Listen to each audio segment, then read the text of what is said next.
Welcome to another episode of Hippie-Fari, Reggae Radio and Podcast.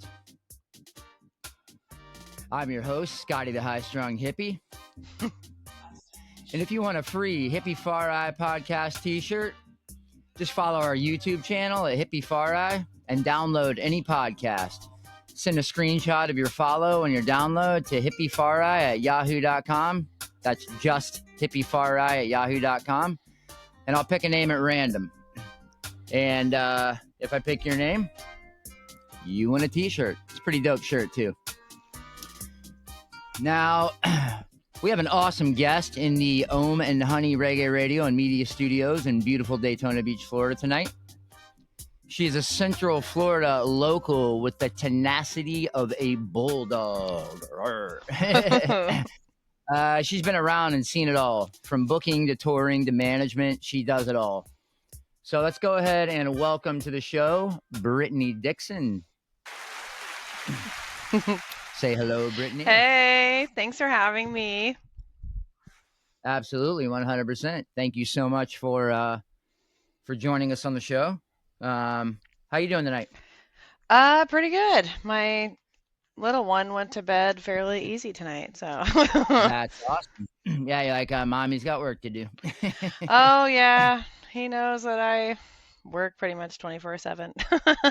That's awesome, 100%. The life of music, not just a musician, but anybody involved in the music industry. So first off, before I get started with the questions, let's go ahead and start with you telling everybody what you got going on now, as far as the current endeavors you're involved in. I know you were talking to me about them yesterday, and it seems pretty exciting. So I just kind of wanted everyone to know that, because you don't just book bands and manage bands. You do other cool things too. So why don't you go ahead and share a little bit of that with us? Absolutely. Actually, the booking is kind of like the least of the things that I do now, even though I kind of started mostly in the booking. That's how everybody knows you. Yeah, I know, which is pretty cool. I like that. I mean, I've made a lot of friends along the way. I made a lot of, connections and connected to other people, which is really cool. But Oh, yeah. I actually work for some festivals. One of them being Reggae Rise Up. I actually leave tomorrow for Rise St. Up. Pete. Fantastic. Congratulations. We will Thank you. definitely be there. Yeah. So, oddly enough, I had gotten involved with the ones that not here in Florida first, and now I'm breaking into the Right. Florida scene. I at Reggae Rise Up, and I'm doing transport. So, bands that fly in and then have to go to the hotel and to the venue and all Right. that. And what's very frustrating is I know you're transporting one of me and Kira's favorite bands. I I'm not don't. gonna mention the band. Well, yeah. Okay. But I was like, definitely get like a picture with him or whatever. And you're like, I can't do that. And I was like, oh man. Yeah, and it's so tempting too. So last year Of course it is. I did that for a festival called Brightside in Orlando. It's actually a rock Right. festival. And I had my favorite band from high school. I was a little rocker kid when I was in high school. Yeah. And Yeah. I was so excited, and like all I wanted to do was like talk to him the whole day. And I parked the bus next to their RV, and every time they came out, I was like a little kid. And like, it's funny That's because awesome. I met Bradley Noel the week. Bradley Noel, Jacob Noel, Bradley's son. Okay. Yeah. The year before, and like he was all there, and everybody's like hanging out, and I was like, hey, what's up? But like that band was there. Story of the Year is who it is, by the way. And they were not one of the headliners or anything, but that was the band that I was super excited about. And I was like, let's go take a picture. I was like, don't be weird, because then they're gonna want to talk to me. Yeah, but they're used to weird people, so it's all Yeah, good. but I'm like in the back, like with the security, like, the RVs and the, buses and things like that. So Yeah. I was like trying not to be a weirdo, but it's funny But how I people like me and you fangirl are now. weird anyway, so Yeah, it's funny how I fangirl over like people that you wouldn't, I don't know, like think, It is what it is. Music changes your life, you know what I mean? And if you love a band, that's just kind of how you're like, Yeah. I have a quick question for you. If the band that you were driving actually engaged you in conversation and offered, like, hey, do you want to take a picture with us? Or is that something you're allowed to do? Oh yeah. That's cool. I wouldn't see why You just not. can't engage. Yeah. Yeah, well, I mean, So I I totally wasn't get that. actually told that I can't. I just Sure. wouldn't And it's just, it because you're is what supposed it to is. be Yeah. that those they're like safe space. You know what I mean? Like Yes, it's exactly. and you actually like get a lot of more leeway that way. Like this band that I wasn't even supposed to transport called Unwritten Law was at Oh, I love Unwritten Law. That's yeah, old they were on school. our Like, well, bus. they called it new school. They called it new school punk back in the day, but it's old school now. But it was that new school punk sound. Unwritten Law. Love them. Right. They were on the Intercoastal bus. I Oh, had that's the cool, man. yeah, we had such a good time with them. I had them in Zebra Head and I don't Shout know. out to the Intercoastal, by the way. Yeah, that's the band I manage. Uh, yeah, 100%. Yeah, and I got this new festival gig that I've got going on that's a company that's based out of New York that Ah, does very nice. festivals every weekend and they do like they're like music food and music festivals or like art, you Cool. know, it's Those are the like best. multi, you know. Yeah, and they hit you up to book for them. Yeah, so he hit me up probably 6 months, 8 months ago, Yeah, and I thought it was spit. So my phone number is on the internet, right? So that's part yeah. of um, All the right, job. guys, you heard that first. If you want to get a hold of Brittany, all you got to do is go online. Her Yeah, number's on the internet. the whole world has my phone number, and Yeah, so like exactly. sometimes I get messages, and I'm like, that's probably spam, you know, Yeah. whatever. And the guy that owns this company is 73, and Oh wow. so he didn't necessarily like text like you know in Right. a way that I thought was like a regular person, you know what I mean? Yeah, of course. Yeah. So, I didn't necessarily know, and then he called me, and I was like, oh, okay, so this is a legitimate thing, and That's great. he got in a pinch because there was some like a 3-day festival that needed to be booked March Okay. 28th, 29th, and 30th, Sure. and And you're good at that. yeah, because I Booking have so many quickly. friends now, like you know, it was I don't even know how many spots at 1, 2, 3, 4. And you work a full-time job, so that's pretty impressive. Yeah. So, yeah, I'm a little crazy. I work a full-time job. I do music full-time and I'm a mom. So I Yeah, don't really know fair enough. how I do And your it. phone number's on the internet. And So my phone number is it on the used to be on, internet. yeah, it used to be on bathroom walls and water towers. Now it's on the internet. So You know, uh, that it it's that's very cool. it's kind of it's overwhelming, right? So on Oh, any sure. given day, I can go on my Facebook messages and I have over 50 all the time and all these text Yeah. messages and I feel bad because I have a lot like I've gotten like I was okay, so let me take a step back, I guess. Um I started booking a lot Yep. and that's kind of how I got into the scene, right? Yes. And Yes. I And we're definitely going to go into that, but yeah, absolutely. yeah, and I booked for you know as much as I could, but the more band so it was hard at first because I only had a few bands, right? And then the more Hmm. bands I got for a little while, it actually gets easier because then Yeah. the venues started to reach Right. out to me looking to fill their spots, so I wasn't have to Sure. do the active looking anymore. But then Sure. it got to a point where I had so many, I call them friends because I've pretty Yeah. much made friends with everybody that I book for and stuff. Yep. And it got to a point where it Like was me. like I could go right, but I could go like 2 or 3 months without booking the same band twice. Do you know what I That's mean? beautiful. Because That's it's so awesome. many, and I try to, It's good to have a I've never portfolio tried like to that, like right? right, and like I manage the intercoastals, and I've never been the Yes. one to try to like show any kind of favoritism towards them when it No, comes to the booking stuff. absolutely. So I've always Yes, tried to like absolutely. rotate, and also Yep. not only Hmm. rotate, but like try to pick who I feel like would be the best fit for that particular Yeah. venue. Yeah. So, And yeah, yeah, absolutely. like, right, like some places, for instance, are Let, more of like a party kind of place, and I would try to put, like a more hype party or I don't know how to describe what I mean, but I get a good feel for it. I I've can been to. definitely describe it a little bit. Whenever me and you first started developing our, like outside of work, like the personal, like talking back and forth, I called you one time to thank you for booking Smyrna Herb, one of the reggae bands that I'm in, and you said, I'd love to book you guys because I know you'll show up, you're professional, you'll do the job, you know what I mean? So Absolutely. at any venue. So that's kind of good to have, in your repertoire. You know what I mean? Bands that like the party bands or the not party bands. You know what I mean? You know who to put where, pretty much, is kind of where I'm Exactly. going with it. Right. And Yeah, that's I do awesome. try to do that specifically as much as I can. And that has seemed Right. to work out quite a bit because, I've gotten some people in places where they fit so good that like now they play there like kind of semi-regularly, or, a lot of Yeah, times that that's person, good. that venue will reach out to me for that same person again. I'm like, listen, I don't need to be in the middle. Yeah, I'm not like a exactly. traditional booking agent where like I want to keep them so I get their 10% or Ah, whatever it is. okay. I I don't do like stuff that. like that. Because I'm not in it for that. And that's a Um, very interesting strategy. I think you might have just taught a lot of people that it's not just putting a band. It's not You're not just filling a spot. You're looking for a good fit right. Hmm. with the band and the venue. You want them both to be cohesive.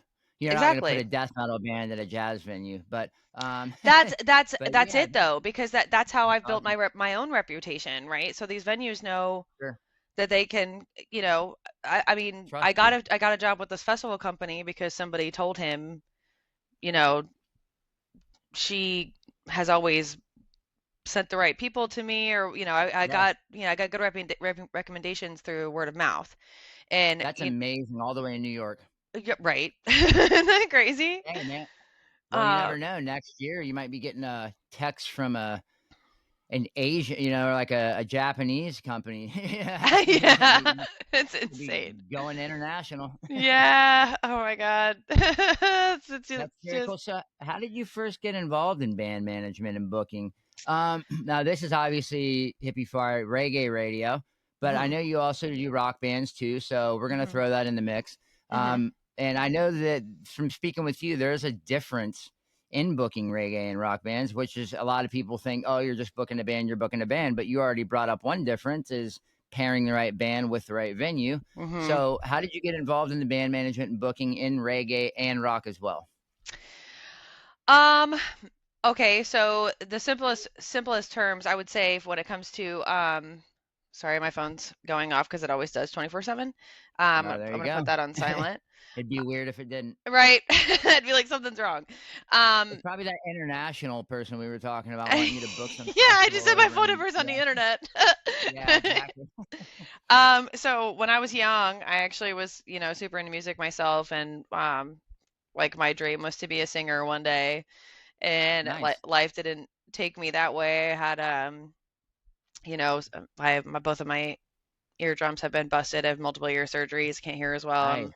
I got strep throat so many times, and I got mono, so they finally took my tonsils out, so my voice has changed and Jeez. all of that. So I kind of lost that, but growing up after that, like my late teens and early 20s, I was at all the festivals and stuff all the time, and um eventually met my now boyfriend that You could say it. yeah, I'm like I'm not sure if I should dance around that or not, but that'll come No, later. That don't. Yeah. he's in the music scene, so that's kind of Mhm. how I got pulled into, I wouldn't say reggae specifically, because like I was always at, all the, I've been going to Reggae Rise Up for like since it started. This will be my 10th year going. Actually I missed That's last very year. nice. Um, So you've seen it grow yes, I saw it from when it immensely. was like nothing to like what Yeah. it is now. And it was a little Yeah. It's pretty overwhelming for wild. me. Like this 2 years Sure. ago when I went, it was like, wow, this is not. I should say that I have a son. He's 4. So and then 2020. So I didn't go for a couple of years, and then went back again for the first time last year.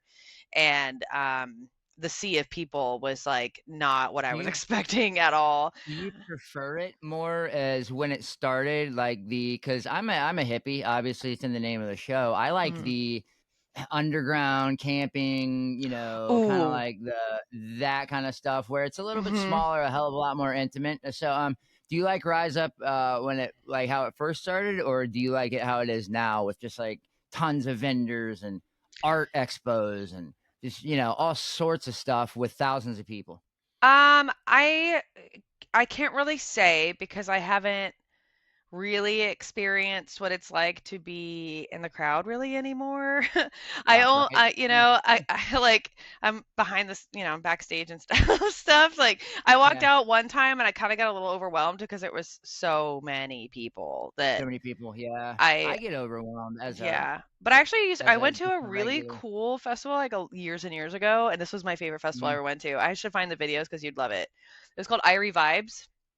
It Ah, was right on. Yes, super tiny, and like Ayatera was there. Like very nice. I think it was like 2016 or something. I'm telling you, it was like Okay, me and like 8 other people watching them. I It love was that. That's insane. I gotta find you the video. It's amazing. I got pictures with them and everything with Nathan, and it was like the most fun show ever. I think the Expanders headlined it that year, if I'm not oh mistaken. nice. Yeah, Um, I love those kind of shows. I it mean, was yeah, I crazy. do. I love stuff like that, and that was like in the Yeah, middle of nowhere. I don't even remember where it was, yeah, but I remember being like, I feel like I'm driving in the middle of like yeah. BFE somewhere. Where am I going? I had friends with me, like I don't know. Um, You want to? it Uh, was uh, fun. uh, It was uh, super intimate. that's awesome. Yeah. Funny story, real quick. I used to be involved in the rave scene, and I would book shows. Anyway, my buddy Brian Palmer threw this line of shows called "Burn This Boogie." They were like with fire spinners and all that, Hmm. and it was out at Mims Fish Camp, and AK 1200, the DJ walked up and he just busted out laughing because he's like, "This is incredible." It was a camping festival. There wasn't that many people there, about 150 people there, but there was like two mattresses right in front of the stage for just you just lay down on. That's awesome. Yeah, I mean, there's That's like so all these rovers there awesome. just laying on the mattresses and just like. So when I say intimate, like that's what I mean. Like you're not gonna find mattresses at Reggae Rise Up. You know what I mean? But that's what I'm No, no, talking no, about. no. You But Irie know, Vibes like was so cool for me that year because there was like me and like literally 8 other people. Like yeah, there was yeah, nobody, and it was Iatera. I mean, Iatera at the right, time was nobody, but I loved them yeah. I loved them the first Oh time I God, saw them. yeah, I've loved him from the beginning. Yes. Yeah, Well, I did what I normally do, and what me and you do. We've talked on the phone for 3 hours before at a time. yeah. We literally got off how you got involved in the band management. I know it's because your boyfriend was in the music scene. Hmm. Um, but how did you get to the point where you're just like, I'm gonna manage this band and start booking? Um, Actually, the way I fell into managing the intercoastals specifically is Matt, the bass player, uh, Yeah, was Matt Fischera, shout out Matt. yeah. What up, Captain? Captain, He's yeah, if you need to go on an offshore fishing trip, yeah, so because he does that, I don't know if you know this, every year he was going to Alaska and he does like the what do they call crab them? fishing. No, no, the salmon fishing. He does like the Oh, the touring. salmon. He Okay. works for like some Ah, resort or something up there, and he sure. charters. He charters Charter. There you go. you know trips for people that like go and stay Sure. at this resort Wow, specifically for the salmon that's fishing. So amazing. every year he's gone between like mid-June to August or September-ish. Like, and I Okay. think that time frame kind of moves a little bit depending on when the season's going to be or whatever. Sure. So a few years ago, it was coming up to be that time, and he was like, "Well, why don't you take over this while I'm gone in Alaska?" Okay. And then I'll just come back, and when I get back, because we were looking for fill-ins and this and that, but the show must go on, Yeah, so let's the drop you thing in was your still lap. going to Amen. happen, and we just didn't have him around, and he was the one that was like running things. He's like, so why don't Right. you do this until I get back? And then he came back and he was like, whoa, like this, you do it better than me, you should do this. So There you um go. yeah, I Hey, mean, you like, know what? That takes a beautiful person to be able to realize that.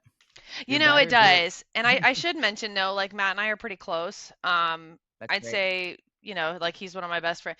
Then the Intracoastals themselves are all we're a pretty close knit Yes, you can tell group. when they're on stage. The dynamic is just. It's pretty neat. Yeah, we're like I mean, the reality is we travel on that bus, and there we're in this Yeah. tiny space and there's no privacy, and for a while when I had first joined, we had an old our old drummer, his first drummer, his name was John. He used to bring his ex-girlfriend with us, and Matt and Rachel are together, and it was like a few couples on the bus, so there was no like go somewhere separate to go argue or something. Like you really get to know the ins and outs of like literally everyone being in Right. such a tiny space One with people. 100%. It's like the real world, MTV. Right. Or like Big Brother or something. Like there's nowhere to get away. You're just stuck on the bus and like, for Right. The miles and bathroom. miles and miles. Right. Well, yeah. I don't know if you want me to talk about the bathroom. That's a little Oh, rough. geez, I can only imagine the bathroom of a Yeah, reggae we rock have band. like a But bucket. So there's that. We're working on getting a yeah, little porta potty thing going, but yeah, like I said, there is zero privacy if you have to change. Like, it's not like we have a bathroom in that bus. You know what I mean? Like, right, but it's 100%. okay. But it was like, it got us really close. And I think that that chemistry comes on stage. And actually, that's another point that I wanted to bring up is I have done things like find new members for bands when they're looking for somebody, right? Because Oh, okay, I think neat. I don't play an instrument, I should say. So I didn't know this to be fact until really I've done this like quite a few times now. I feel like if I feel like somebody would be friends, I feel like the music chemistry will be right. And You're now that I exactly right. yeah, and now I've done it quite a few times where for instance, I'm sure I can say this because Rob and I are buddies from Propaganda. They were looking for a keys player one time, and I was like, "Oh, I know who you need." And he's like, "Just off the top of your head?" I'm like, "Yes," because I remember when I met this guy, this keyboard player, that I was like, "I feel like him and Rob would be friends." And he went Oh, that's over cool. and like that was their new keys player. It's like it's so that's I mean cool. So I think that that chemistry is super important. And So and it's funny. I just had Cultivated Mind on the show the other night. mhm, TC and Tony, mhm. the drummer and the frontman guitar player, and TC actually brought that up. He said that he feels like the reason that their music is so good, and it is so good, is because they have a relationship outside of the band, and they can read each other, and he can look at him, and they know when to do the time changes, and like if he missed something or they were about to, anything, you can relate better on stage if you have a dynamic relationship off stage. So I Absolutely. completely agree with you. Yes. Yeah, It's I kind of mean hard to do anything if you hate the other person. yeah, but I mean people do it. It is what it is, Oh but no, they do. Yeah, but but it's definitely more fun I to watch when they're having fun too, for me anyway. Like yes, yes. they pick on each One. other and play with each other and not in like you know, I don't know, not like a mean way. Like we can pick and joke at No, each it's other fun. in such like like a direct way because we know that it's all coming from a place of love. And I know Yes, sometimes that amen. doesn't always come across because people are sensitive. Like that's their art, right? So, if somebody Right. messes up or something, that's a place where people get sensitive and like want to be defensive over sometimes. And Yeah. we don't really But get at that. the end of the day, it's fun. It's all about It fun. right. It's supposed to be. It's Sure. supposed to be. Not always, but Absolutely. and I don't want to sound like I'm negative. I'm just want to be very real and transparent because now I've seen so many different band dynamics and stuff and seeing the way different bands operate and it's been really interesting for me too because the more bands that I picked up and I was booking for, kind of I was learning a little bit, right? I'm like, oh, I'm going to take a page out of this person's book because I like the way they do this from that, and then sometimes just because it works for somebody doesn't necessarily mean it's going to work for you either, even though Right. it like seems cool for that other band. There's been things that I've tried for the Intercoastal specifically that just didn't work out for whatever reason. Well, yeah, amen. Yeah, not everything. I mean, I was in the restaurant business for 17 years, and you can't use the same operations manual at Hilton Right. hotels as you did at Macaroni Grill. So yeah, I totally understand. And Yeah. kind of speaking of that, I was gonna say this question towards the end, but you said like getting to know the dynamics and placing people and knowing the musicians personally. This has happened to me before, and I was just wondering if, since how involved you are, if this has ever happened to anybody that you've known of, or that you've known. This happened to me when I was in the punk scene. I recorded an album. I wasn't in the band, but I kind of filled in and on some drums in the studio with this band, recorded, and when it came out, it was cassette tapes back then. You know what I mean? This was when I was in like 11th grade, but still, it everybody that was in the band, gave credit to everybody, but I was like, where am I? I was on drums. I didn't get any credit for it, and I was like, that's kind of like plagiarism. You know what I mean? That's kind of like writing a book and Saying it's taking your from own. another book and then publishing it and saying it's your own. And I'm sure it happens more often than not because there's a lot of people, there's a lot of fill-in musicians and a lot of things. You know what I mean? Mm-hmm. Has that ever happened to anybody that you've known? Oh, yes. And by credit, do you mean just like a name mentioned or like royalties and stuff too? Well, Either one. when I was doing it, we were giving away the tapes for free, so there was no royalties involved. Right. But I do mean royalties because now Right.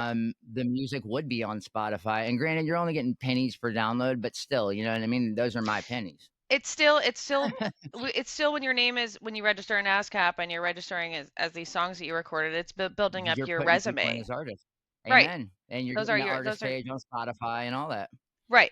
And for to Yes. not and unfortunately, yes, is my answer is yes, it does happen. Okay. I've seen it I don't want to say quite a few times, but it's sad when I see it because it does get in the way of opportunities that could have been good things. But in music and in every industry, there are crappy people that just There's just no reason for it though, but I feel you. they're not, and just scummy people are going to be scummy people, and you kind of Yeah, just it's a gotta shame.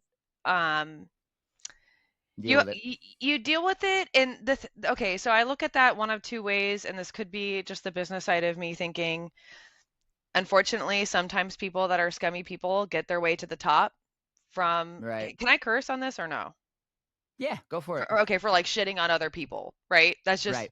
you see it in politics, right? For instance, you just shit on somebody and then you get out, you know what I mean? And there, unfortunately, Exactly. there's going to be like people like that in music, and then there are people that you just hope that karma's going to get the best of them, and then they're going to build their own reputation, which we've seen that before too, where they kind of end up ostracizing themselves out of people wanting to work with them because they've built up that reputation of just not Yes. giving somebody credit where credit's due. Right. So, Amen. unfortunately, And it's yeah, so easy to do. All you got to do is give the credit.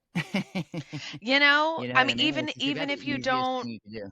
right, even if you know don't want to give them royalty, just to say that the person you know did Right. it is so important, and it's really crappy that that happens. But And I don't understand not wanting to give royalties. I mean, unless I don't know, we're not making millions of dollars. I mean, but it's not still. it's not really necessarily about that, though. It's like when you register the song, for instance, though, like Yeah. just having it's for the members' names to Mhm. be there, just to sit, Yeah. just so that when that song is played, it would go to, like, it would be like a Yes. count for a song that that person has done. Like, I've been on all the, like, say, I don't know, to put it in a bigger perspective, like a drummer that goes and plays and records like songs for like four or five like major bands that are on the Yeah. Billboard Top 100. All of those Mhm. songs would be songs that they had, you know what I mean? There's ways Yeah.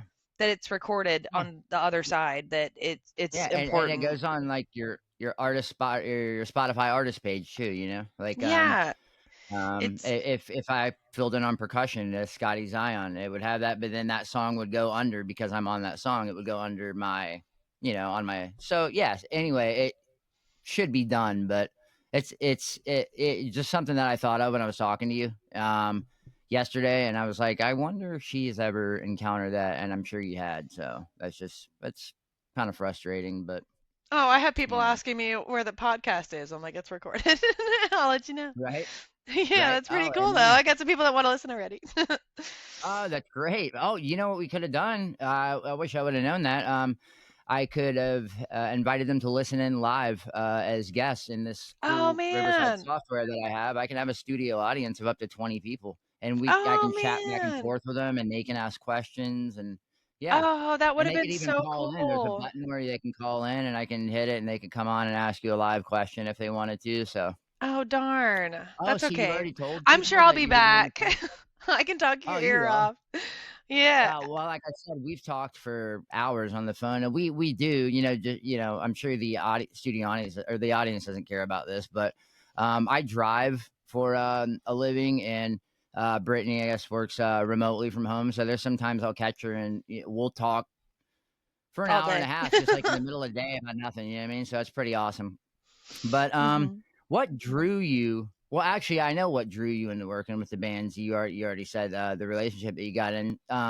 So why don't you just go ahead and share some of the early challenges that you face when managing or booking? And it doesn't necessarily have to be early challenges, but the only reason I say early is because I'm sure you've learned from those challenges and not to make like same mistakes again. So So the challenges change. I mean, I still have yes, challenges every day, and sure, it's like the more I grow and learn, the more challenges that I run across.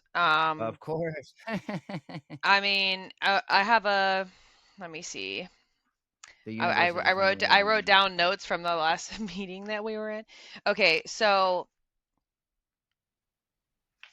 um Are you old school like me, and do you still use I have a pink composition book. You remember those old composition books when you were in high school? yeah. Is that what you have? Yeah.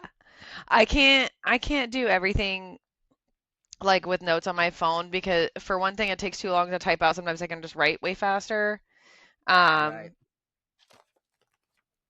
yeah. Yep. Mine I'm is old school, man. I'm on my second one now. This is a bright red one. My first one was yellow, so I guess I'm gonna have to do a green one next.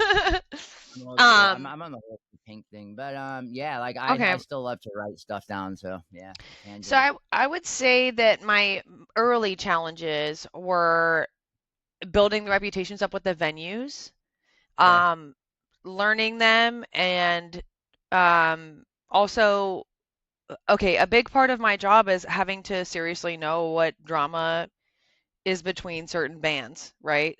Like, Sure. again, I'm not going to put my own reputation out there and put two bands together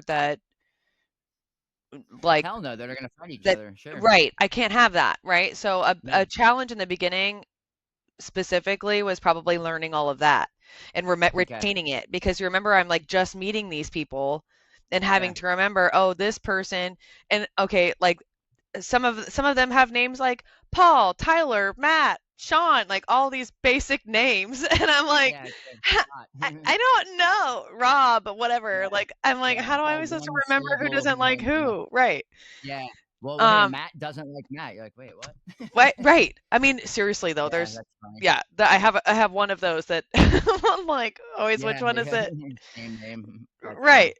So, you know, that was a major challenge though, and it sounds like I'm kind of like brushing that under the rug, but it's a serious thing because when it's like part of my job to sort of like you're supposed to know that, and like Yeah, there's been a vetting. times where I would reach out to somebody and like, hey, you want to do this show with this one? And they'd be like insulted that I would even ask. Right. Do you know what I'm saying? I Like, get it. Yeah, or, sure. And or you're directly responsible to the venue if something happens. right. They're gonna look at you. Yeah, they're gonna be like, yeah, just find another. Yeah, of course. Or in Your my name's on it. eyes, even worse, when I had asked, not knowing that a certain band had had a history somewhere, asked the venue to have a band that had previously been banned. Banned.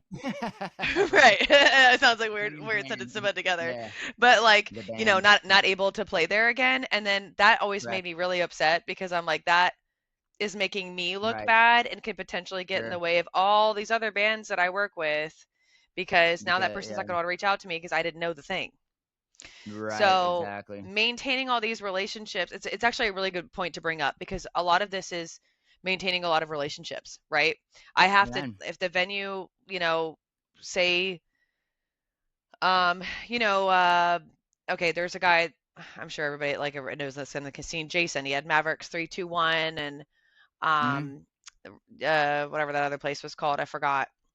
But if there was somebody that, like, for instance, he asked me to, you know, go to a Drifting Roots show one night with him or whatever, maintaining those Shout out relationships Drifting and Roots. building Love friend, them.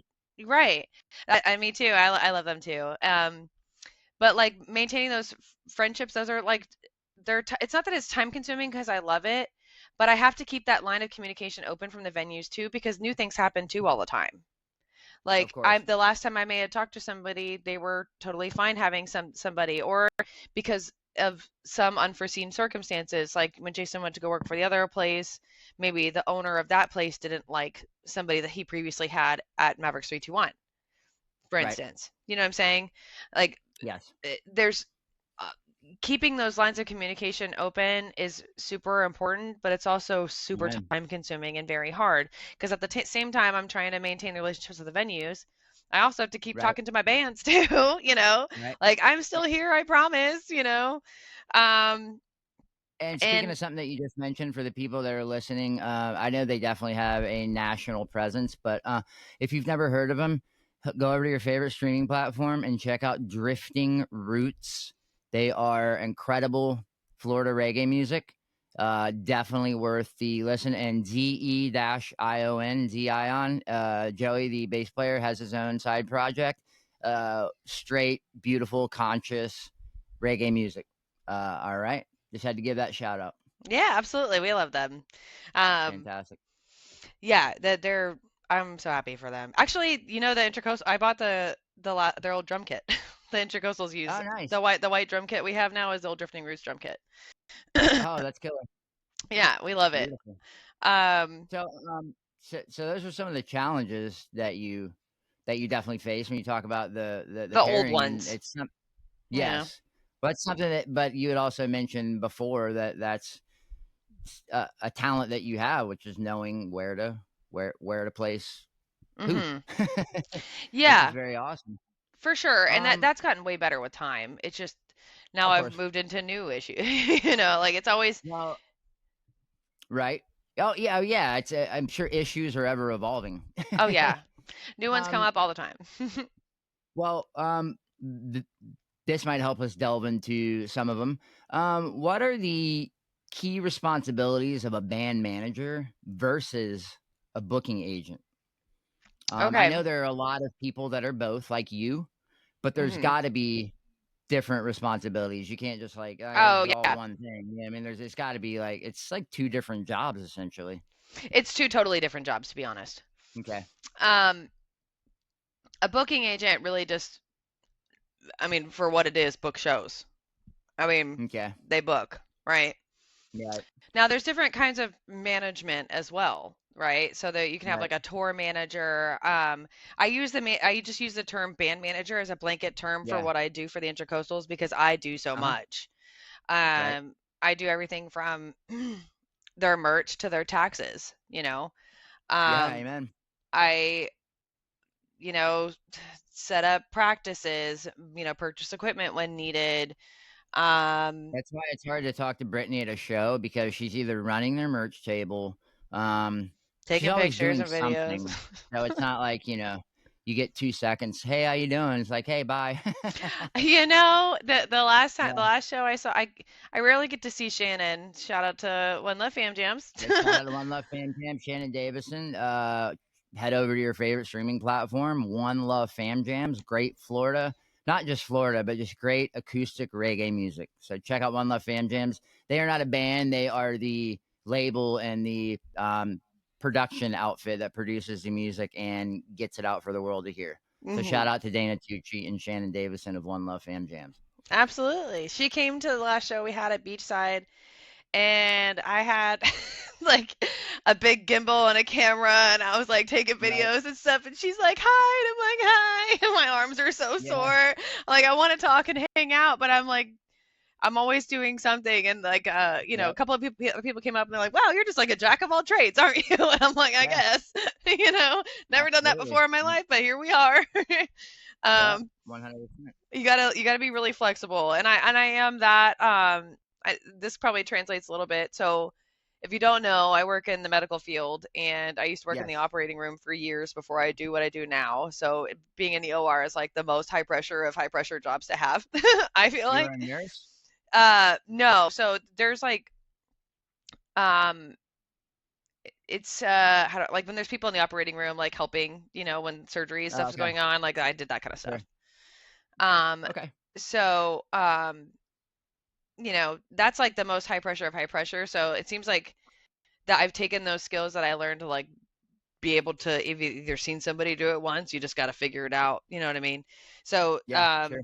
learning how to do, merch sales and like also taking pictures and videos. And here's the other side of that too. I'm saying maintaining the relationships with venues and stuff. I also have to do that Right. with fans because Yes, fans of will course. regularly see me Yes. and talk to me and not the Yeah, of course. band because the band is literally on the stage, right? Right, and they So associate you with the band, obviously. they So associate me with the band, and people will come up and ask me, hey, like, hey, what about this or what, all the little things like, oh, or okay, so with the intercoastals, people that don't know, that don't follow them like personally on Facebook and just follow the band page, they don't know that Matt and Rachel are together, right? So they right, see him sure. dancing and flirting and stuff. So like, so what's the thing about that? And like, who's this person and that person, and how long have they been in the band? And this, all the questions are all happening, and Right. they want to come and see me the next show because I try to be friendly and talk to people, and that's part of the. I don't have to try to be friendly. Most people I ever meet at shows are generally nice people. Um, Yes, amen. and there's some people that I've met that like.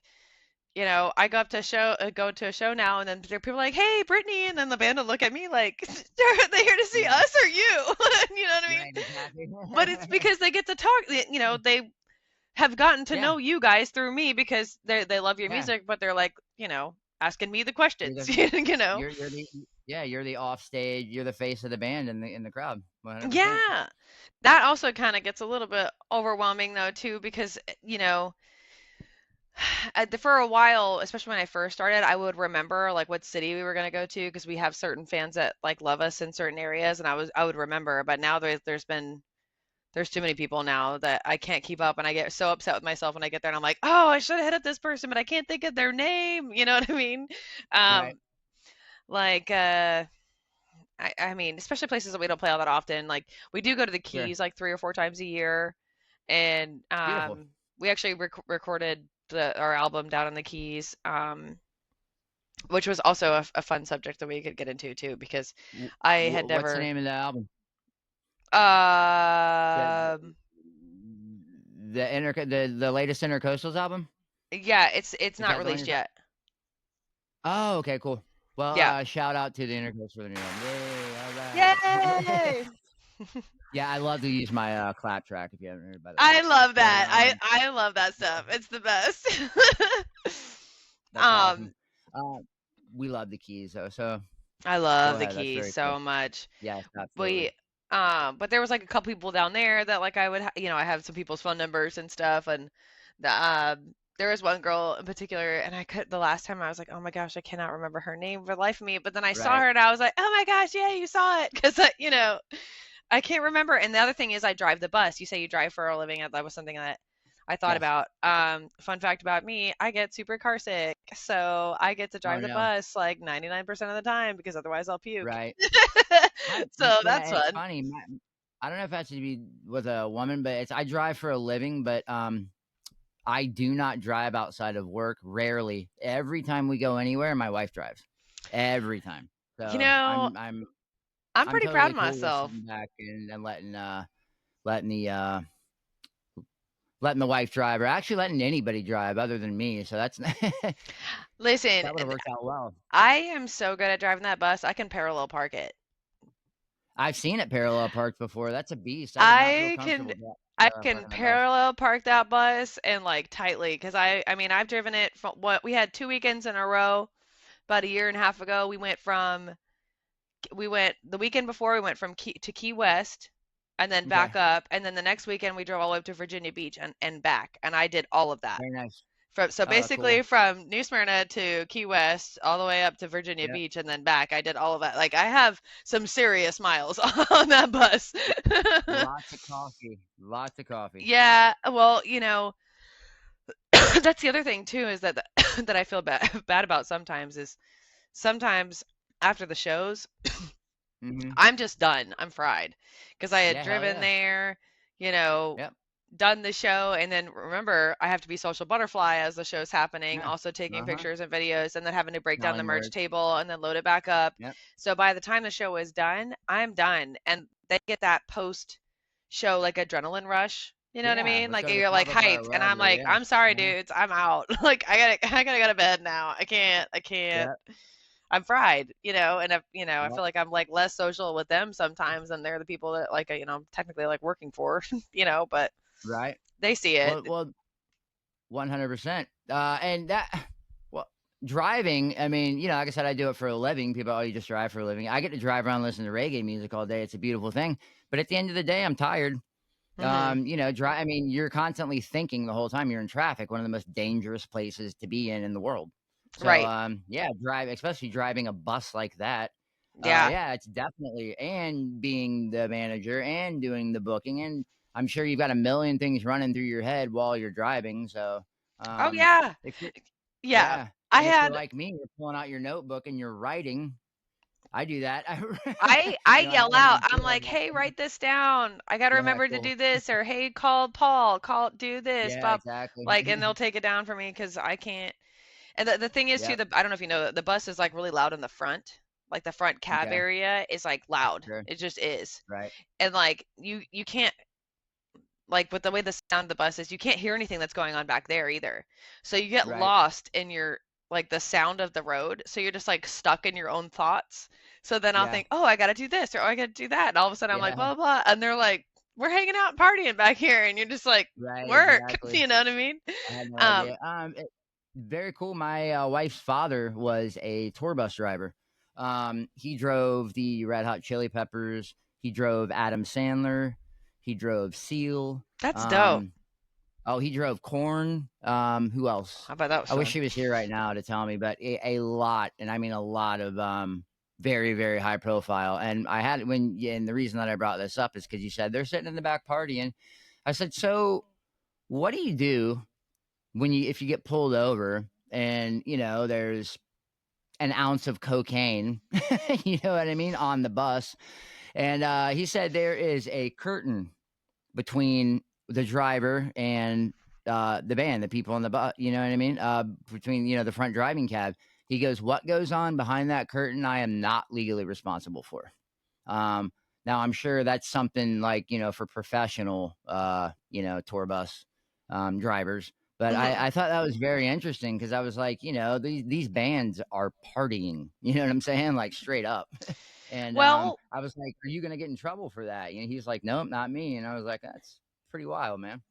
actually, I do have something sort of relatable to that. Is we played a show in South Carolina. I think it was South Shout Carolina. out South Carolina. I do a lot of shout outs where I'm Yeah. from, born and raised in Charleston. So very, very cool state. Uh, where Great where was reggae that? scene in It was Charleston. we actually picked Matt up from the airport last summer, and it was his first show playing back with us. And I'm pretty sure it was in South Carolina. But anyways, weed was not legal in that state, like, Right now, definitely not. at all. And I was like, didn't know Really? that. So I roll out the merch table, and we have like rolling trays and shit. You know what I mean? Like, Right. wait, I didn't. Yeah.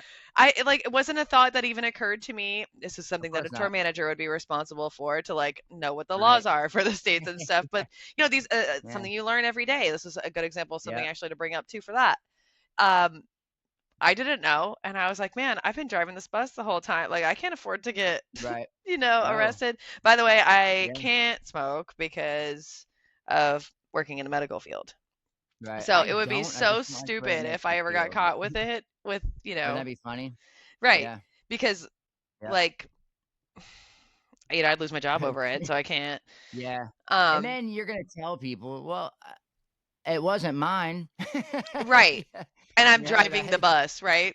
Yeah. So I'm Yeah. like, okay, I don't want to drive but then I'm still in the back though. Like, so either way, I'm like, Yeah. oh, I didn't know. Like, this is something that, needed to be thought about. Yeah. I didn't know that there was a thing to set, like, if you had it separated. We have no separation on the bus at all. Well, I'm pretty sure that's under some sort of contract with because when I say tour Hmm. bus driver for the big boys, You're this talking about is like like an a RV, national company. Yeah, right?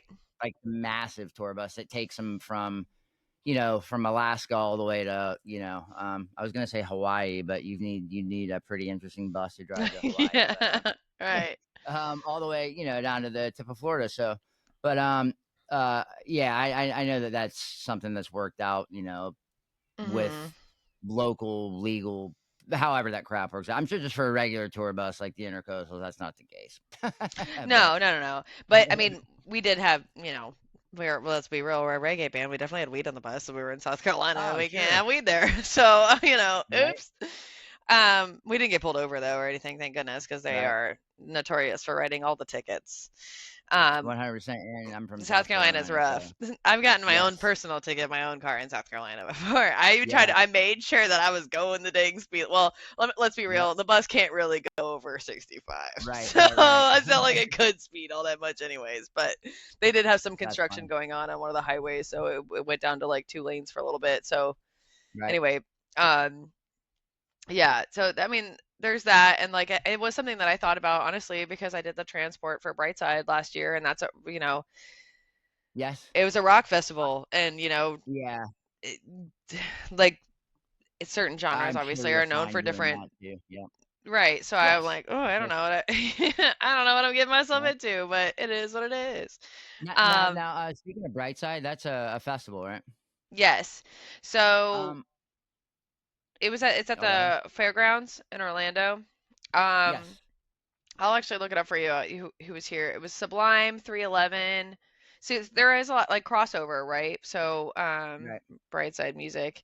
It was Sublime 311 Brightside Music Festival. I guess they haven't come up with a 2025 lineup. Here it is. Sublime 311, Goldfinger, Story of the Year, Unwritten Law, Zebrahead, Safe Ferris. There's a bunch more too, but Nice. Well, I that actually brings me into my next question. And what strategies do you use booking?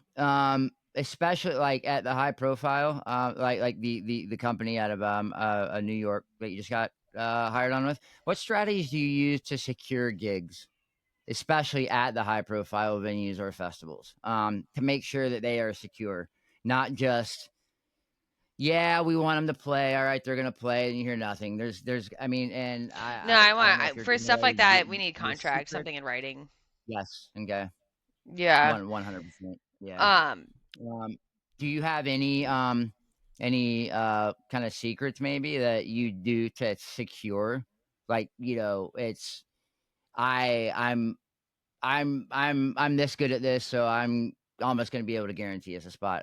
Or do you know like you know the right people to talk to, and yeah. who to I get through mean, to. it's funny because like okay, so I guess that would have been a struggle like more in the beginning. Like then I start booking the shows with the same people over and over again, right? So I've also had the thing where like okay, let's see for an example like West End and Sanford, right? Yeah, I booked for that place many a times, but I great say I bring venues. a new band in, they're like, "Well, I've never played there before." And I'm like, "Yeah, but I book there like I know this person personally. You don't have to worry about like the show is yours." You know what I mean? So So how do you so determine if it's a good fit? uh you mean like the venue for the band? Yeah. For the venue, I mean? Um hmm Maybe that's taking my own judgment into it because I've been Ah, to all these yes. venues now and I can tell I like so another perspective that I feel like is also important to point out because I don't know if other bands think about this, but I see a Mm, different side of a venue than necessarily what the band sees. I get to talk to the people there, see what kind of people go are patrons at this particular place. Are they the regulars, and do the regulars like a certain type of music? Does this venue, especially a new venue, does this venue normally have rock bands here and they just sometimes want reggae? Is this mostly a reggae venue that sometimes wants a rock band? Because I've got that right. other side of it too. Like I do figure things out in like a different way and get to talk to the bartenders that work there, for instance. Like um Shaka played solo at a place in Oviedo recently, and they had never had a reggae singer there before, and Okay. they were like so excited and hyped because the staff likes reggae, and they had never had it Sure. before there, and they were like, "You guys are everybody's gonna love it, everybody's gonna love it." And then by the time we even left, the owner was like, "We have to have him back because everybody loved That's it, great. because they always had whatever other kind of I'm just trying to think of good examples of like how I And make you're those talking about judgments. Deshaka you just mentioned. Deshaka, yeah, he's For, the lead. uh, He's right. He's the lead singer for the Intercoastals, but he also has his own yes. solo stuff. Could you Um, spell his name out real quick? Because I know his music is on uh he puts it out on Facebook, doesn't he? On his Facebook page. so he's got like an upcoming.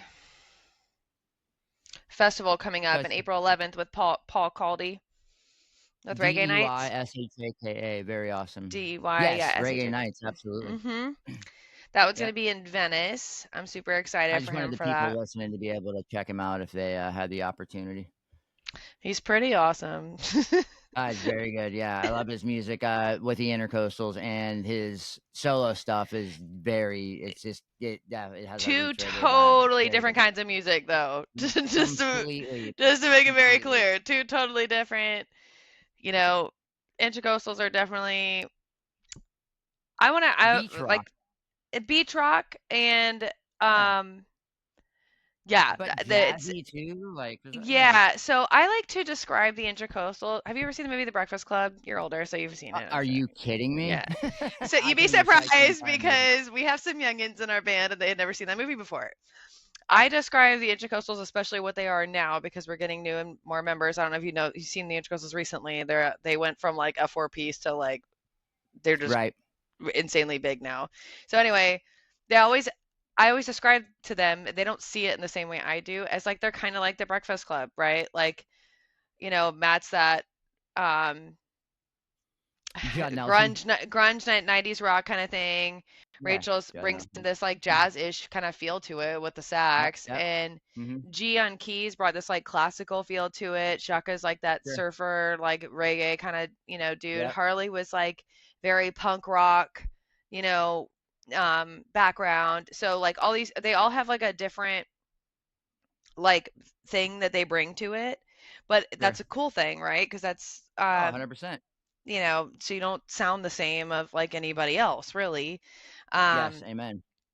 yeah, and I'm just uh to put oh, I forgot what I was going to say about that.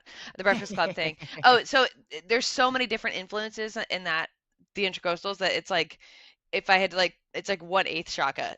Even though he writes like the lyrics and sings the songs, it's really like Sure. the whole thing is really not like a what he comes across as at all when it's his solo stuff. His Right. solo stuff is really like, you know, It's very late. good. I love It's his so solo stuff. good. I'm so proud of him in both genres. Like he in both endeavors that he's in right now. I'm so proud of Yes. him. He's doing Absolutely. great. So And it's actually, hint what's that? hint, he's might be singing for a rock band too that I've got Nice. that I've been working with. He's got a Yep. great voice. Thank you That's so much. fantastic. Yeah, he's great. Uh, He's the best. so speaking of him singing for a rock band, this is going to be a new band forming, I'm assuming? No, so they actually are already playing. They're fairly new though. I would say they started about 6 months ago. Okay. It's a band called High Point or High Point 386 Okay. on Facebook.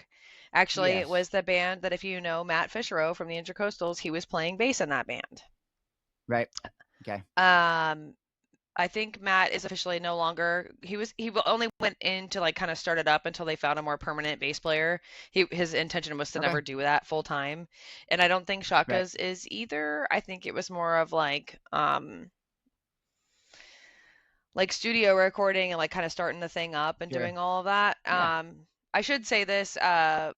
That's one of the rock bands that I work with. High Point 386. Check them out. Nice. I So love what them. They're the advice would best. you give to newer bands trying to break into the touring circuit? I'm touring. I'm sure it's definitely not all it's cracked up to be, but there's definitely bands that either want to do it or don't want to do it. So for a newer band trying to tour, what's your advice for them? Because I know you're a tour manager too. Um, okay. Do you mean trying to tour, they just want to go travel and just play somewhere else just to do it? Or do you mean you want to actually build a Yeah, like following? Because there is that to it too. either just that are trying to break into the touring circuit. I would say just to tour now because I'm sure like a lot of newer bands probably don't. They just want to hit the road. So Right. Yeah. But that's not the is there way any you're going to advice for gain them a to break following in? though. Right, Like I would right, suggest to, start in your main area. right, And don't play there too often because some venues will right, try to talk you into playing somewhere once a month, and that's too much. right. Okay. Um, Is it really? Okay, yeah. so a monthly is too much? I think it's too much Yeah, because you'll start to right. build a following, and then after month 3 or 4, then people are like, if they miss you one night, they're like, I've, oh, I'll just see him next month. Monthly is too yeah, much. good call. You Okay. want to go if at the earliest 6 weeks, but I'd say like every 8 weeks, 9 weeks, and then Okay, so every 3 months 2 months kind of. then. Right. So ideally like 4 or 5 times a year. Because Gotcha. it's Okay. enough to where they know you and they recognize the name and they're starting to see you and more people will come back and see you, but not too much that they're forgetting you by the time you come back. That's great advice. I Yeah, like that. A lot of people would think the more you're seen, the more you're heard, but that's not the case. that's not the Because case. like you said, we'll just catch him next week or, Right. something like that. So yeah, that makes a lot of sense. Mhm. I like that. So, Yeah. how important is networking? And you were talking about that. It's got to be very important. Networking in the booking Yeah. and management process. It's got to be everything. It's like It's yeah. I mean, definitely got to be important. it's literally everything. I mean, it's the most it's time consuming and like networking not only like talking to people and stuff, but like the social media thing. And that's Yeah. actually something that is actually one of my more weaker points is I do need to get Right. better with my social media. And actually we were That's a looking for full-time job somebody. too. Right. Yeah, I was So gonna I've say actually you been can't do looking for that. somebody if anybody's interested. I need a social Uh, media helper. I I actually like was talking to a girl recently. She was like 20 or 21 or something like super young and I was like, "Oh, you're perfect. Help me. What do okay, I do?" She's like, "Well, nice. first of all, I don't post the same thing every I mean, I already know that. I don't post the same thing every day. I don't keep the same thing on the stories." She's like, "You do stories one day, you do TikTok." Like she had like a whole algorithm of like how you do it and like how you rotate it, And I was like, Yes, "Oh my God, I never thought to do all that." But it's so Brittany. time consuming. It just is. And I'm like admins on all these pages. It's so and like I've even made the mistakes up one time to like post the wrong band show on the wrong band's page. And it is what Yeah, it is. that'll happen. You know. Yes, I've got everything. I help with labels, the bands that I'm in, the 2 podcasts that I have. Yeah. Hmm. Yeah. Yeah, It right. literally is extremely time consuming. It Yeah, is. I'm And with you. it's just Sure. it's especially like that when it comes to that post, it's like so mind numbing. Like I've never okay. I got rid of social media probably in 2019, 2018, 2019. Okay. And I didn't have it at all until I like, you know, jumped back into the music thing and like really started doing this. I had to have social media again. So I had to Okay. like make a new page and all that stuff. But there was a time where for instance, I was getting into my later 20s and like, you start to compare yourself to other people, like the toxic side of social media, right? So for my own mental health, I withdrew myself from social media and I realized how much Yeah. happier I was not having it. A lot of people do. Yes. So Amen. the only reason why I have it Because you're not now, hearing everybody else's problems all the time. right, you only see the highlights of people's lives on social media. You just do. Right. You're not Right. seeing like the ups and downs and the, whatever. Right. Like you would never see from my social media who I'm with or my family or my Right. kid or anything because I'm happy with my life. I don't need to like display it for everybody else. Like look, like I Yep. hope you think that I'm happy or like think that I'm happy. Whatever. It's not that. Um, but because I had that realization and like went through that, I have no real interest in it either. And that's I know that's a problem that I'm gonna really have to overcome at some point until I get somebody that can really do social media for me or with Yes. me or whatever because it's something that I withdrew myself so much from because I felt like I was so much more mentally healthy without it Right. that it's really hard for me Yes. to push myself to go on it. And it's important because I really like when it It's comes to networking, right? The likes very and the important. staying in the conversations and stuff, like all that stuff is super important. Like I logged on Yes. yesterday and saw somebody from you guys know Jersey from Cloud9 Vibes. Shout out to them. Yes. He had tagged 100%. us. Somebody tagged me in one of his posts, and I'm responding to it 4 days later. I'm like, well, that's like not even Right. relevant anymore. But like, Right. Exactly. Yeah. Yep. but it's important. But like, I really try to stay away from it because I know that the place that I don't think it would now because I'm like my life is fine now. Like I was in a kind of in a sad like Yeah. like getting in. I was getting close to 30 and I'm still single and like that Me kind of too. thing, like the girly stuff. Right. Yep. I Um, understand. like I was kind of feeling sad. My friends were all getting off, going off, and getting married and having kids and stuff, and I'm like, Right. I'm still single, whatever. Yeah. I Right. don't have that anymore, but I still know that Right. place that mental spot that it brought me to, and I never want to get back there again. So I really like it just Well, doesn't kind of come across my mind. I don't think like, oh, let me open Facebook. right. Well, I just don't do that. whenever we talk next, I can refer you. There's a couple of programs and they're free. I use them.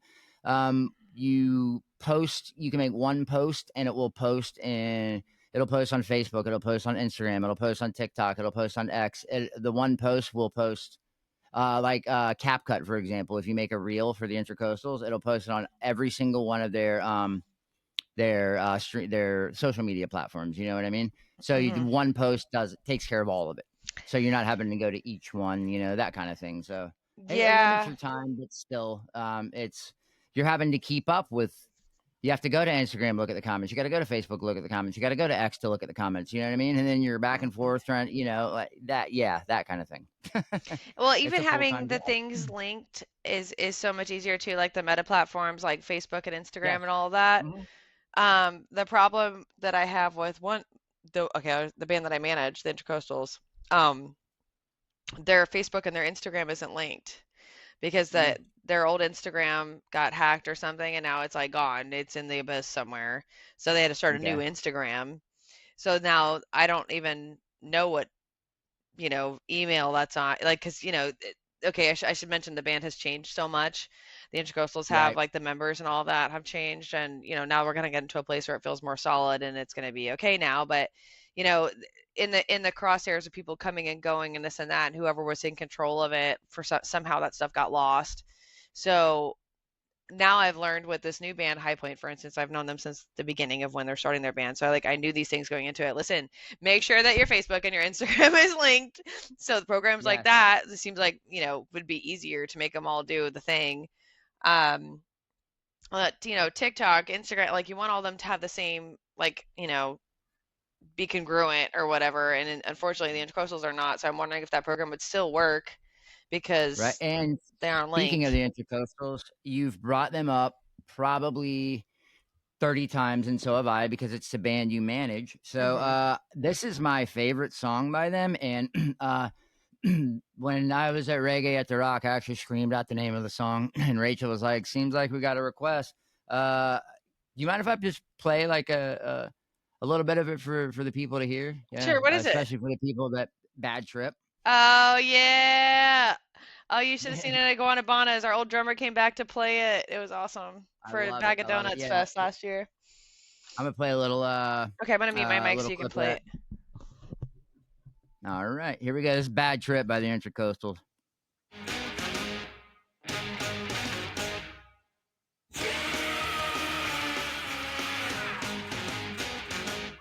One late night stuck in quarantine. Me and my friends scored a lot of green. Went home to the party in my pants. When we got back, started cracking beers. Rolling splits, now it's shit kids. Oh no! So I bought some acid. Haha. I don't know why I do this to myself. I know I should be careful with my mental health. But I took my brain and put it on the shelf. And I really need some help.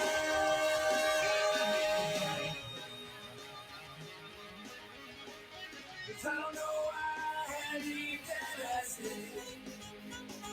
I wish I knew how long it would have lasted. I wanted to get weird, but I overreacted. 'Cause I don't know why I had to eat that acid. Awesome. I just wanted to play that. It's absolutely hysterical. The first time I heard it, when he's like, talking about my mental health, I took my brain and put it on a shelf. I don't know why I had to eat that acid. I was like, we have all been there. but yeah, I just, for the people, because I've been getting quite a few downloads that are like Papua New Guinea, Australia for Hippie-Fari. So people that I've never heard of the Intercoastals. I just wanted you to hear them. Check them out. It's INTRACOASTALS on all your favorite streaming platforms. So Yeah, actually, the very nice. spelling is an issue that we have sometimes. People always want to spell it like how you say it. A lot of people say intercoastals. People think Intercoastal. It's INTER, intra. yeah, but it's Yeah, it's like the body of INTRA. water. Right. Yeah, Like yeah, it's we're like the body of based water. off New Smyrna Yep. and the intracoastal waterway, you know. Yep, the intracoastal waterway. Exactly. 100%. Well, thank you so much for allowing me to hop into that. Let's kind of move forward a little bit with a couple more questions. I want to Okay. get to some interesting questions. Have you noticed any recent changes or trends in the live music industry that affects how bands are booked versus when you started? Obviously, social media would be one from, if you were booking agent 20 years ago, or is there anything new that's going on that's affecting how you book? Um, I don't know if they're not, I don't know. I don't know. I wouldn't say if they were necessarily new or not. I do notice that, as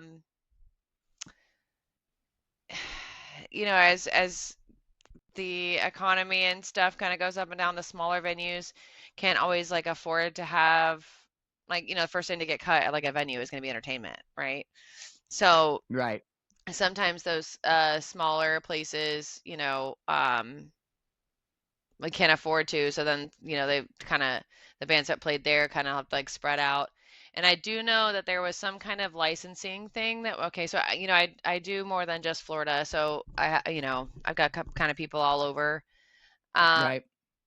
there was a new liquor license law that got passed over and like in I think it was Georgia and Okay. the Carolinas and somewhere else, where basically the liquor license was a lot more expensive than it had been before. Sure. So a lot of these Okay. breweries and stuff, and actually one that we played called Golden Grove, Okay. in the Carolinas, they can't have that like it's a brewery and they can't serve beer there anymore because of this like liquor license thing. So some of those bands are like spreading out and trying to come down into Florida, like North Florida Sure. and stuff, and like some of those kind of things happen. But I wouldn't say anything like major changes other than like I don't know, like I mean not really since I've started. I mean I can see Right. where sometimes Is like AI going to be taking over booking, you think? And that's a valid question. um Where yeah, I don't think so because like not at least for now, while these venue owners are still kind of right. older. Um, like I mean Sure. older, like not super old, but even in their 40s and up, like Right. they from a business perspective, right? When a venue hires a band to come in, they either expecting the entertainment to be good or like you're bringing people in to like spend money at their venue. Like, it's a business transaction. They need to make money too. So, Sure. um, I don't know if there's the trust there for from a business side to like trust an AI, thing to like Yeah. book the right No, you're band right. for you You're and right. stuff. Yep. I mean, sure, maybe in the future, but I don't foresee that happening anytime soon, Okay. really. Um, just for those reasons, What's like, it's too much money that could be lost in that. It would kind of be a gamble for them. right? Well, speaking of money, what tips do you have for managing tour budgets effectively? Oof. Because you've got the band getting paid, you've got the merch, the band's got to eat, and the band has to, if they don't have a bus, which a lot don't, they have to have a place to stay. And let me go ahead and give a shout out to 3littlebirdsbandcamp.com. If you are a reggae band and you're going to be going on tour, this is a service that provides free lodging, literally the most expensive thing on your tour. What they do is they're a liaison between house hosts and touring reggae bands. Go to 3littlebirdsbandcamp.com and sign up to be a band. Then you let them know when you're about to go on tour. Tell them where you're going. They'll hit up the house hosts and provide you a free place to stay. So that would definitely help managing the tour budgets. But what are your tips for managing that money that's coming in, whether it be a little bit or a lot? So, okay, okay, there's a bigger picture to that in my eyes, and I'll explain what I mean. So, different bands operate in different ways when it comes to budgeting. right? Okay. So, and I won't say any names because these are very personal things. And like I said, what works for one band doesn't necessarily work for other bands. I know bands that when they get paid from a show, it just gets split equally to all the musicians, and there the money goes, and that's it. That's it. There are other bands that will split all the money, but they have a certain part that goes to band fund, right?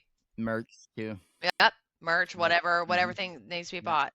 Then I have other bands that, well, one in particular that comes to mind, that everything goes in the band fund Right. and everything gets paid for out of that band fund, Like the meaning bus breaking down or whatever. food, beer, Yeah. Okay.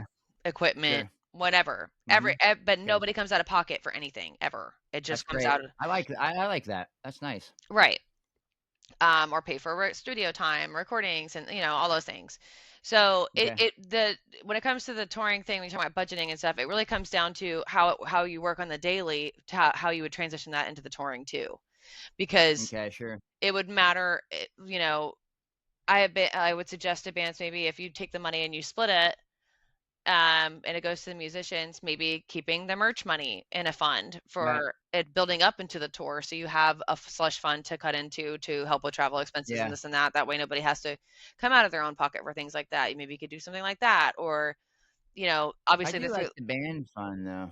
That's a great idea. it's a Yeah. great idea, but you really have to be like wholeheartedly into it, because you know okay, so But say some you people. have a heavy spender in the band, and then somebody's not a heavy spender, and you need something where everybody has to pitch in, and then Johnny over here, who spends all his money, doesn't have any.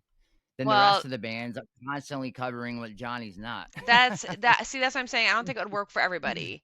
Right. So my band in particular, like there's a manager, so there is no Right. heavy Sure. spender. you know, Right.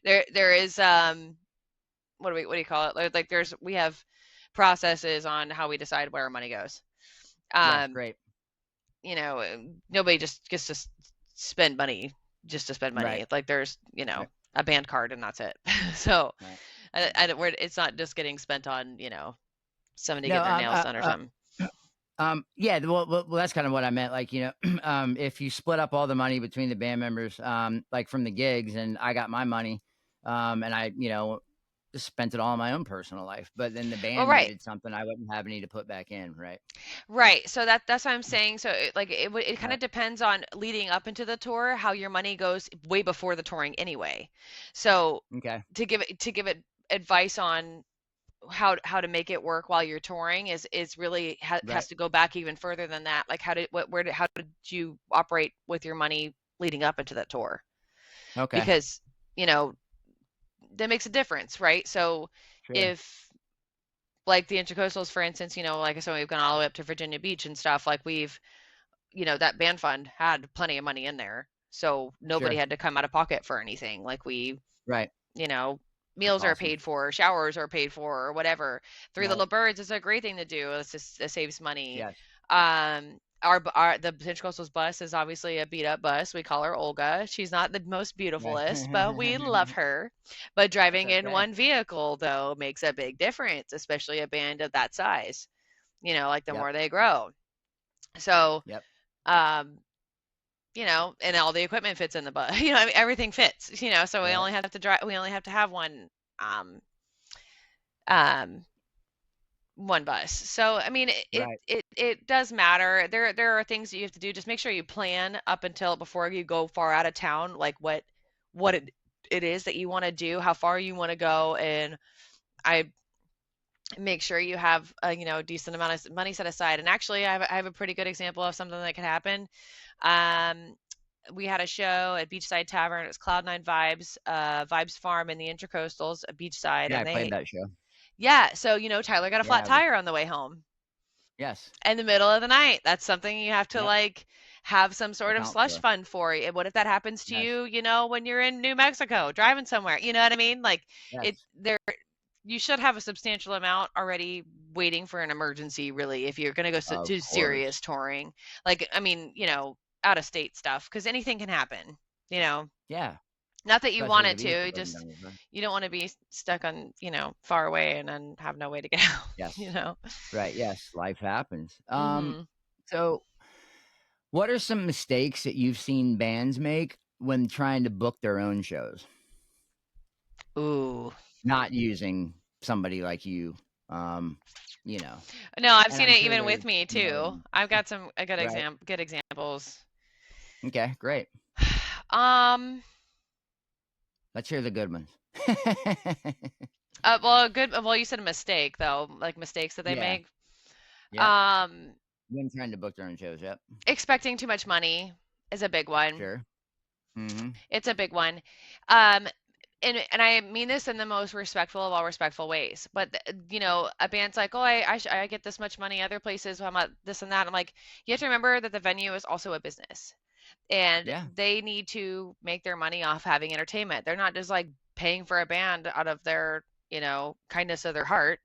Like it's to be right. expected that if their patrons don't know you, that you're going to keep them there drinking and buying stuff from the bar all night if you're playing at a bar, or what the case may be. Or you know, uh, if you say you can bring 100 people there, they need to make that money off that 100 people to like make this a business transaction, right? Amen. So Yes. sometimes, I've seen some bands that like want to go somewhere new and expect to get paid what they get paid like at home, and that's just not Yeah, reality. right, And it because at sucks home, they're because it kind of following touches Twitter. on the touring thing, right? So if you're expecting to make Right, so much money from a show because you make X amount of dollars over here, that doesn't mean you're going to make it over right. there. And that Of doesn't mean course that they not. don't like you either. And that's a Right. big part of it, right? Misconception, sure. Yeah, and I have always been, and I hope everybody always does know this. I'm always on this for the bands side. Okay. Like I'm in the support of the bands, not the venues. Just the Yes, knowing that there you are two are. Yes, I perspectives like that. and Yep. seeing where they're coming from is also important for understanding. And I think sometimes people take it very personally because this is like their art, right? Their heart and their soul, and like everything goes Amen. into their music. And if they get offered an amount that they haven't been paid like in like years or whatever, but it's because it's somewhere new, they can be insulted by that. And there's no need to be Yes, insulted by that because that's not what it's meant to be. It's, right. but then I've seen it where people get, um, like they get insulted and they would like, I'll never play there because that happened. And I'm like, you're getting in your own way, Right, really. sure. I mean, Right. I would say that's like the biggest mistake that I've seen. And that's even happened through Okay, me before because I've been in the middle where I'm like, they offered this much and then somebody's gotten, pissed off. And I'm sure. like, that's, you know, I get to help be the buffer though, right? Because sometimes Yeah, I brought it to somebody's attention of where they're coming from on the other side and got them to right, realize, oh shit, she's right. Like maybe that's what it was. right, And then now, you know, they got right, it. So that it does help to have right. somebody in the middle too, because then the knee jerk reaction can sometimes not necessarily be wrong because it is your feelings and that's your art form, but it also necessarily isn't right either. Right, sure. And I do think that that's great advice, and that a lot of people don't think about. Well, we're worth this, we're worth that. Of course you are. You're an artist. You're worth more than A all the number money can in the really be put world. on. Yes. But like you said, to expect the same that you get at home, which, a lot of your friends are going to show up. You have your fan base at home. People are going to come out. It also depends on where you're located too. You have a bar by the beach. You're going to have people that are just at the beach that are going to that bar that are contributing to the alcohol sales. You know what I mean? Versus a venue that just people only go to hear a band. There's so many aspects of play into how much you get paid. So, Mhm. but so I you kind of got to roll with the punches, and I do think that that's great advice. So, what are your tips for up and coming bands looking to find a reliable manager or booking agent such as yourself? And I know that you've been hit up quite a bit by plenty of bands looking for you to manage them, and I mean, obviously you can't.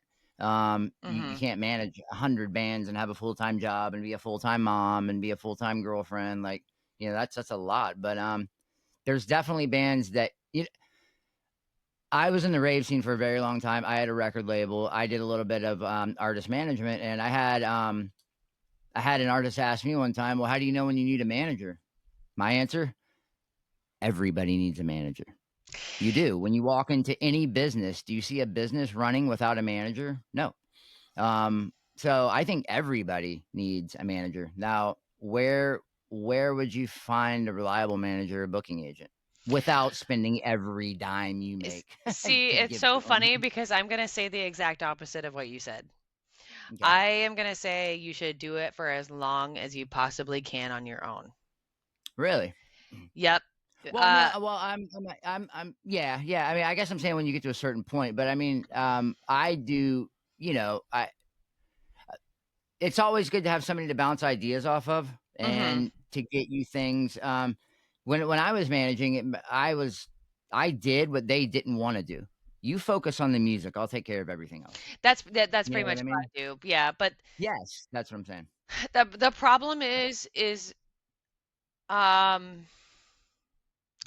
the higher up I've got, I guess you could say, the more Hmm. connections I've made, the dirty side of it is you should know what's going on all the time if you want Right. to keep yourself safe and your art Hmm. safe. And I feel Right. like you'll get a manager when you have to. Right. Okay. And potentially that would maybe be a time when then a label approaches you or something, and like you'd get some real professional opinions. I mean, there'll be a time and you'll know it. Right. Um, I really feel like booking is something different though. A booking That's agent is kind not of the what I same was. thing. Yeah. Yeah. I was Yeah, kind of throwing that in with booking you. and management are two different things. I'm saying Yeah. manager. Exactly. You don't need a manager until Right. you need a manager. Right. Well, Booking I guess like a booking agent slash manager A was kind of where booking I was agent coming is from. something totally Yeah. different. You can look for one like Right. tomorrow, and I don't care if you Yeah. started Sure. yesterday. You know what I mean? Right. But Hmm. booking agents are something that you can always, Hmm. search for because they don't really have any real control over like what happens to you. The Right. reality of something having a manager, like say myself for the Hmm. intercoastal, is like, I mean, Hmm. ultimately it comes down to what I say. And if I make Hmm. the wrong decision, I could be a potential downfall to that band and what Right. happens to them. Hmm. And giving somebody else that control is like a serious thing that you're Yeah. asking that to hand over. Hmm. So I think that's Hmm. something super serious and important to point out. Management is Yeah. something totally different than Right. Well, I kind um, of mix them or the question together. paired them together. Yeah. Well, no, I put booking agent and manager together. When I did the rave scene, the independent artists and DJs, Hmm. I was doing both for 'em, managing and booking, and kind of like you do, Hmm.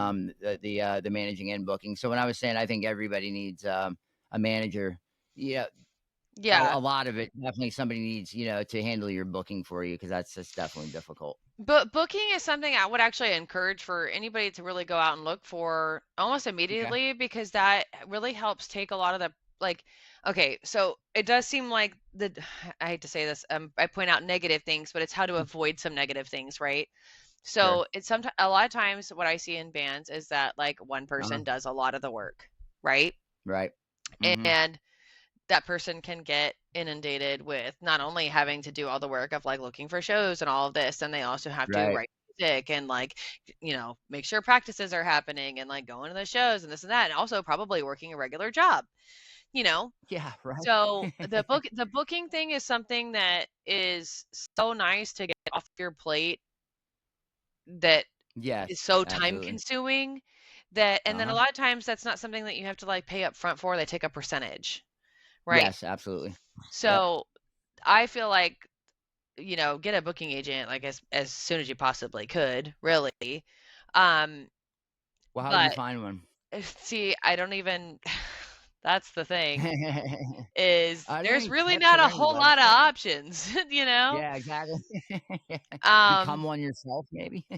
yeah, I mean, and I know for a fact that there's not because I still get messages like to this day of new band and I get listen, I get messages from not only just rock and reggae, I get like blues and like jazz and all these other like genres, and I'm like, how did you even find me? Do you know what I mean? Like, where did you come from, and who gave you I mean, my phone number's on the internet. We've already mentioned that, but like, you know, how? And I wish I could be more. It's just that it's the booking thing is just so time consuming that I just don't have the time. And it's not that I don't want to, because it does make me sad that I can't book as much as I used to. And I still do get venues that reach out to me, or like, festivals that I'm not necessarily working for reach out to me, and I still try to send those to my friends. Like, you know, I say my friends, like the bands that I work with, because I don't, I've always been on the side of the bands and not necessarily the venues and the festivals. I'd rather the festivals pay 100%. me to book their show for them than me give a band a show and then them have to give me some of their cut. I like to get Sure. the other way. Like the venue can pay me to book their stuff, and then I'll, I like it. yeah. Awesome. Well, thank you so much. Real quick, can you just go ahead and share any success stories where a well-executed tour helped elevate a band's career? Yeah, man, that tour was amazing. Now we're getting, we're already getting suited up for the next one because these venues want us back, type deal. Ooh, I'm trying to think if I can say. You gotta be careful with what you say. Well, okay, because I look at things from two different perspectives, right? Sure. Mhm. So, like, for not just for the band, like I'm thinking about stuff for myself. So I've booked people that went out and had a really good tour, and then went into the next. Like that's how I got into different regions, right? So like I had a super successful band that I've sent somewhere that was outside of my state, and then those people then told people. So then it's gotten all the way up to Maryland now. Like now I'm friends with bands up there. So I mean, Right. my success is different than necessarily maybe the band side of it. You know what I mean? Like I know what you're asking. I just don't know which one would be the most Right. successful story, because it does happen quite Yeah. a bit. Like I trying to find that right fit for each venue is super important to me, and I feel like I've gotten pretty good at that.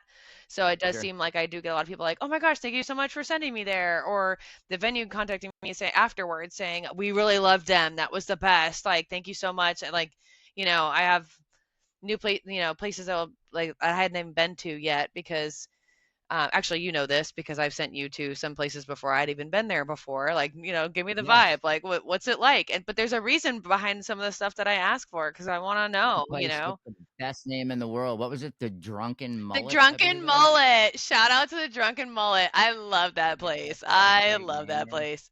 I was It's like, I have to play. Yeah, it's in I have to play Hernando her jam. Beach.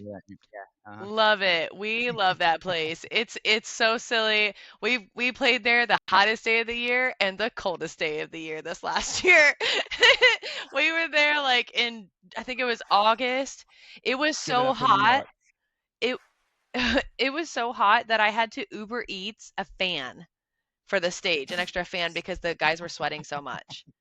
Like, those That's big hilarious. industrial carpet vans, I had to Uber Eats one Yeah. there because it was so hot. It was like Oh, 104. It man. was so ridiculous.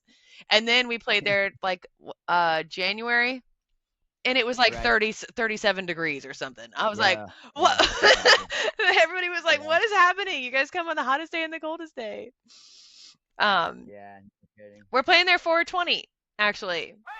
Mayday! We're going down! That would have been me when it was cold. Mayday! We're going down! Straight up, man. I I can't handle it.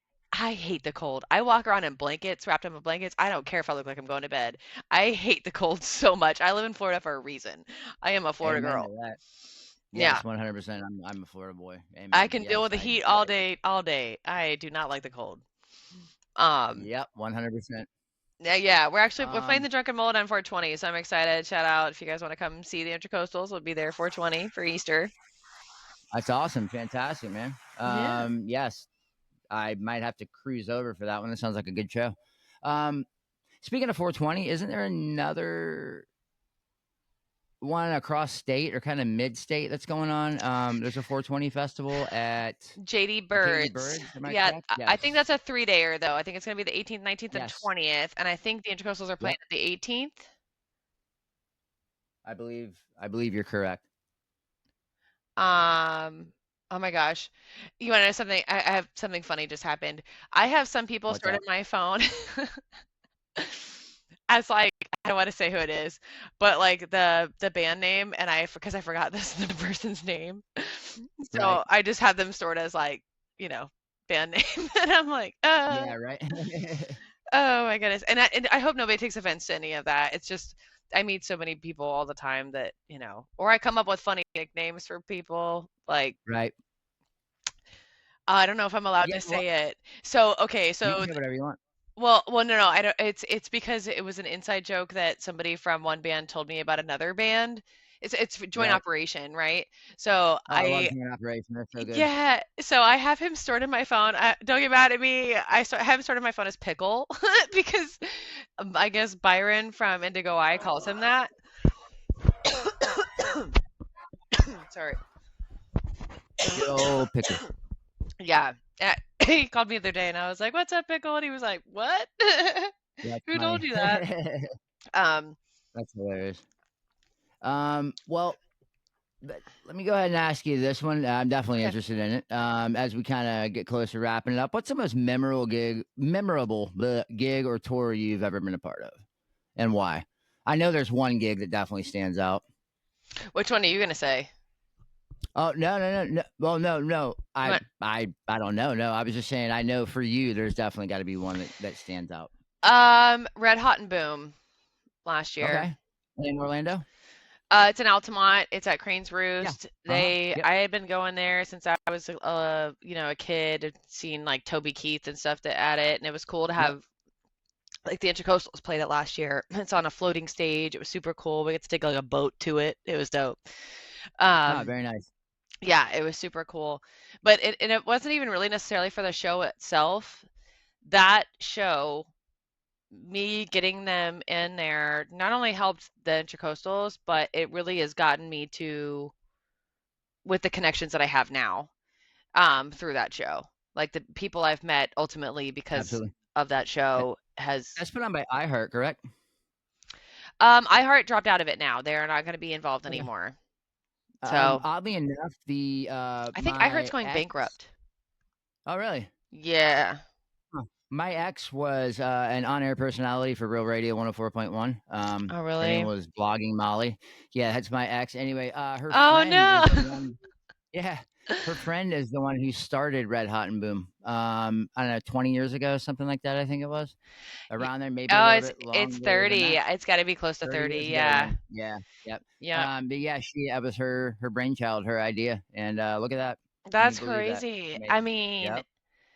um, dang, oh shoot. I was gonna say something I forgot. I lost it. Oh, yeah, it was ultimately because somebody I met there. Um, oh, it's how I met somebody at a label specifically that was interested in signing my band. And we didn't end up working out for, so that's the other thing too. A labels is a whole other discussion we could get into. Um, it's for some bands and it's not for other bands, and what I all agree. labels have to offer nowadays too is, Yes. because everything has changed in the music industry and how it makes money, compared to what it used to 100%. be even 15 years ago, um dang it, there was something I was going to say though about the Red Hot and Boom show. There, Well, hopefully, it was a safe oh show. no, You no, know what I no, mean? iHeartRadio. Even Earth Day Birthday is canceled Right. now. Oh, no more ED beady, huh? Nope. Like all the radio stations are really, that's what I was gonna say, are all really hurting now. I think iHeartRadio's Oh about to go yeah, out. Go yeah, out.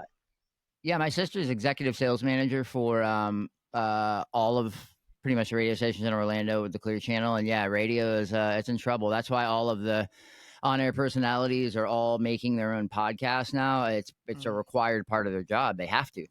because the live radio is just not cutting it. So everybody on Real Radio in the morning has a podcast. Everybody on the midday show, the News Junkie, they all have their own podcast because that's what is keeping it afloat. And yeah, it's a shame because I love radio. I love talk radio. I just like radio, but I mean, what I was thinking about the other day? What's going to happen to all these airwaves? Because eventually radio is going to be, it's not going to last forever. Kind of like the Hmm. strip mall or the mall. You know what I mean? That's going to go out of business. There's going to be all these empty airwaves. You know what I mean? With nothing to do. Yeah. Yeah, it's a weird thought to get into, but it'll be repurposed. Like things will get like for instance, like the mall by me is like the DMV now, which is awesome Sure. because you don't have to wait anymore. I wish those would go somewhere. No, sorry, hold on. You know how I feel about the DMV? Like a tickle in the back of my throat. That's how I feel about the DMV right there. Yeah, I hate the DMV so 100%. much. So, did you want to finish up your last point? I got one more for you. I forgot. Oh, you asked me. I answered that it was the show, like the one that stood out to me the most. Not only that, like Right. the Red Hot and Boom stage Uh-huh. was amazing, and it was like maybe one of my first no, I've been on the reggae like a big. It was more production than I think than I had ever maybe seen before. Right. And it was Right. even more so than like Reggae Rise Up or anything like that. Like I had never seen something quite like this before. Like the Right. the lights and the speak. I mean, it was at a floating state. Like it was awesome. It was amazing. Yeah. Like the way that they organized it. It wasn't so Sure. like even Reggae Rise Up. Everything kind of just seems like everything's everywhere, and there's like no real rhyme or reason to anything. And sorry, 'cause Right. yeah, I'm working for them, but this was so like professional and like just everything had its place and everybody had their purpose and they knew exactly what to do. You stay here, you're here, you're blah blah blah. And it was like just so impressive. It was like cool to be on the other side of that too. That's awesome, dude. Yeah, and that's I do love big production like that. It's like going to the EDC, things like that. The production is just next Right. level. Like, yeah, it was insane. And it was so weird too because I have so many videos of them playing that show, but you can't hear them because I'm on the stage with them and remember they're on a floating stage. So all the like everything is going on the bleachers like around the lake. So I'm like Right. up, and they're like, dancing. I can hardly hear anything that's happening. You know what I mean? I'm like, this is like the Right. weirdest video ever. I'm gonna have to cut them with like their, recordings or something over it, but I couldn't do that yet because their album is released. So Right. another fun struggle of Brittany daily life, Um, Yeah, man. so, DDL, Brittany's daily life. You should start a blog. oh my God, I don't need one Um, more thing to do. yeah, no kidding, right? So what's a good surreal or unexpected moment during your career in band management? Just anything where you were like, "What in the actual fuck just happened?" So, Whether it be an artist doing something stupid or whatever. okay, okay.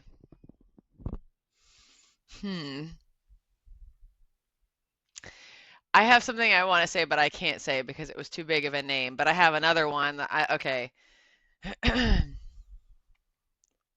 I'll say the first like sillier one first, and then I'll say another one, but I have to think of a way to dance around where I was and who it is. But I'll get to that.